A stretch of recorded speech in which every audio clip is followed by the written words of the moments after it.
জয়ের আগে আমাকে যোগাযোগ করেছে যখন দেখছে যে নির্বাচনে একেবারেই নিশ্চিতভাবেই এখানে স্বতন্ত্র হিসেবে আমি জয়ী হতে যাচ্ছি, তখন যোগাযোগ করেছে, বলেছে তাদের সঙ্গে বসলে ভালো হবে, আরো বড় কিছু পাবো। আমার দল তো আমাকে বহিষ্কারই করে দিয়েছে। আমার দল বলে তো আর কিছু না, এটা তারেক রহমান সাহেবের দল।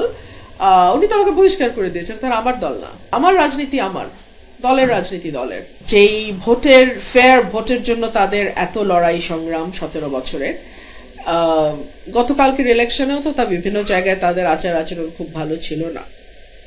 হ্যাঁ, আওয়ামী লীগের ছায়া তো কিছু কিছু এখনই দেখতে পাচ্ছি। কুৎসিত মন্তব্য করেছে বিএনপির পদধারী নেতারা। আমি তাদের কাছেও কৃতজ্ঞ, কারণ তারা যদি এতটা কদর্য আচরণ না করত তাহলে হয়তো আমি এত ভোটের ব্যবধানে জিততাম না। তাদের সমস্ত অন্যায়, অবিচার, অকৃতজ্ঞতা সবকিছুর জবাব দিয়ে দিয়েছেন। আপনাদের সকলের প্রতি আমার একটি আহ্বান আছে। আসুন এই রমজানে আপনাদের যার যার বাড়ির কাছে মসজিদে সামর্থ্য অনুযায়ী ইফতার নিয়ে পাড়া প্রতিবেশী সকলকে সাথে নিয়ে একসাথে ইফতার করি। কারণ আপনাদের যদি দলগতভাবে বিএনপি দলে আমন্ত্রণ জানায়, সেক্ষেত্রে আপনার পদক্ষেপ কি হবে? আগে আমন্ত্রণ জানাক, তারপরে দেখা যাবে। আমি শুভেচ্ছা জানাই যারাই ভালো ফলাফল করেছে, দল হোক ব্যক্তি হোক, যারাই ভালো ফলাফল করেছে, ডেফিনেটলি তাদের প্রতি আমার শুভেচ্ছা থাকবে এবং আশা করব প্রত্যেকে তার অবস্থান থেকে তার শপথ অনুযায়ী তার যে দায়িত্ব এবং কর্তব্য সেটা তারা পালন করবে। ঘরের মেয়ে, আমি তো ঘরের মেয়ে হলাম ব্রাহ্মণবাড়িয়ার, আমি তো ঘরেই আছি। ঘরের মেয়ে তো বাইরে যায়নি। আমি যদি গিয়ে সিলেটে নির্বাচন করতাম তাহলে বলতেন ঘরের মেয়ে বাইরে গেছে। আমি ব্রাহ্মণবাড়িয়ার মেয়ে, আমি তো ব্রাহ্মণবাড়িয়াতেই আছি। আমার দল তো আমাকে বহিষ্কারই করে দিয়েছে। আমার দল বলে তো আর কিছু না, এটা তারেক রহমান সাহেবের দল। উনি তো আমাকে বহিষ্কার করে দিয়েছেন, তার আমার দল না। অভিমান শব্দটি অত্যন্ত দামি। এটা ভীষণ আপন মানুষ ছাড়া অভিমান হয় না। বিরক্তি থাকতে পারে, অসন্তুষ্ট থাকতে পারে, অভিমান কেন থাকবে? অভিমান খুব দামি শব্দ, এটা যেখানে সেখানে ব্যবহার করা যায় না। আর দলের ব্যাপারে আমার যেটা, হ্যাঁ, দলের আন্দোলন ছিল, সংগ্রাম ছিল ভোটের অধিকারের জন্য, আমাদের একটা ফ্রি ফেয়ার ইলেকশনের জন্য। সার্টেনলি সেই আন্দোলনে আমি শরীক ছিলাম, কিন্তু একই সঙ্গে দলের 18 মাসের কার্যক্রমে আমরা দেখেছি কি করে মানুষের কাছ থেকে পয়সা আদায় করা যায়, কি করে জুলুম করা যায়, কি করে জমি দখল করা যায়, ব্যবসা দখল করা যায়, বালুর ব্যবসা করা যায়, কি করে দুর্নীতি করে পয়সা কামানো যায়, কি করে রেন্ট চেকিং করা যায়, তদবিরবাজি করা যায়, কি করে চাঁদাবাজি করা যায়। এখন আপনি কি বলতে চান আমি ওগুলোরও সঙ্গী হব? তা তো নয় নিশ্চয়ই। সিম্পল, আমার রাজনীতি আমার দলের রাজনীতি দলের। আমি আশা করব তারা 2001 থেকে 2006 যে ভুলগুলো করেছে তার রিপিটেশন তাদের হবে না। গত 1.5 বছর তারা মানুষের উপরে যেই রকম একটা নানান রকম ভাবে মানুষকে তারা বিরক্ত করেছে, সেইটার পুনরাবৃত্তি হবে না, এইটুকুই আমার আশা থাকবে। এবং যেই ভোটের ফেয়ার ভোটের জন্য তাদের এত লড়াই সংগ্রাম 17 বছরের, গতকালকের ইলেকশনেও তো তা বিভিন্ন জায়গায় তাদের আচার আচরণ খুব ভালো ছিল না। হ্যাঁ, আওয়ামী লীগের ছায়া তো কিছু কিছু এখনই দেখতে পাচ্ছি।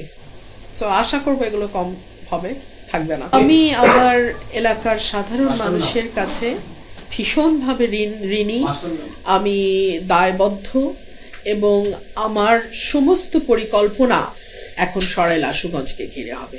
আমি যেটা করেছি আমি আমার দেশের জন্য করেছি, আমি দেশের মানুষের জন্য করেছি। 5ই আগস্টের আগে আপনি ভিডিও ফুটেজগুলো দেখবেন, একমাত্র নোন ফেস কোনো দল থেকে আপনি আমার চেহারা দেখেছেন।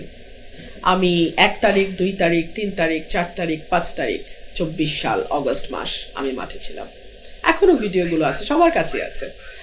সো আমি যা করেছি আমার মানুষের জন্য করেছি, আমি ভবিষ্যতে যা করব আমার মানুষের জন্যই করব। দল থেকে কি আপনার সাথে এই মুহূর্তে ইতিমধ্যে যোগাযোগ করেছে কিনা বিএনপি থেকে? জয়ের পরে করেনি, জয়ের আগে আমাকে যোগাযোগ করেছে যখন দেখছে যে নির্বাচনে একেবারেই নিশ্চিতভাবেই এখানে স্বতন্ত্র হিসেবে আমি জয়ী হতে যাচ্ছি, তখন যোগাযোগ করেছে, বলেছে তাদের সঙ্গে বসলে ভালো হবে, আরো বড় কিছু পাবো, এমপির চেয়েও বড় কিছু পাবো, মন্ত্রিত্ব আর কি হতে পারে। আমি না বলে দিয়েছি, আমি বলেছি 12 তারিখের পর যদি কথা হয় 12 তারিখের পর হবে। গতকালকে রাতেও দেখলাম কেউ কেউ ফোন দিয়েছে, হয়তো অভিনন্দন জানানোর জন্যই দিয়েছে, জানি না আমি, তবে সেই ব্যাপারে আসলে আমার কোনো আগ্রহ নাই। এমনকি আমি বলছিলাম যে যারা আমাকে ভোট দিয়েছে যারা আমার পেছনে শ্রম দিয়েছে, যারা দিনের পর দিন রাতের পর রাত না ঘুমিয়ে কাজ করেছে, এবং যারা আমাকে অর্থ সাহায্য করেছে, যারা মোটামুটি আমার এই মাঠটাকে গত 1.5-2 বছর ধরে প্রস্তুত করেছে। আমার এই ইলেকশনের প্রস্তুতি কিন্তু 22 দিন বা 25 দিনের প্রস্তুতি না। এই প্রস্তুতি আমার 5ই অগস্টের পর থেকে আমি প্রতি সপ্তাহে অন্তত 4-5 দিন এলাকায় থাকতাম। সো এই প্রস্তুতি অনেক আগের প্রস্তুতি, এবং এটা আমার নেতাকর্মীদের প্রস্তুতি। সো এই জয়টা আমার না, এই জয়টা আমার ভোটারের। আর যারা আমাকে ভোট দেয়নি, আমার ব্যাপারে অশালীন কুৎসিত মন্তব্য করেছে বিএনপির পদধারী নেতারা, আমি তাদের কাছেও কৃতজ্ঞ। কারণ তারা যদি এতটা কদর্য আচরণ না করতো, তাহলে হয়তো আমি এত ভোটের ব্যবধানে জিততাম না। মানুষ ব্যালটে তাদের সমস্ত অন্যায়, অবিচার, অকৃতজ্ঞতা সবকিছুর জবাব দিয়ে দিয়েছে।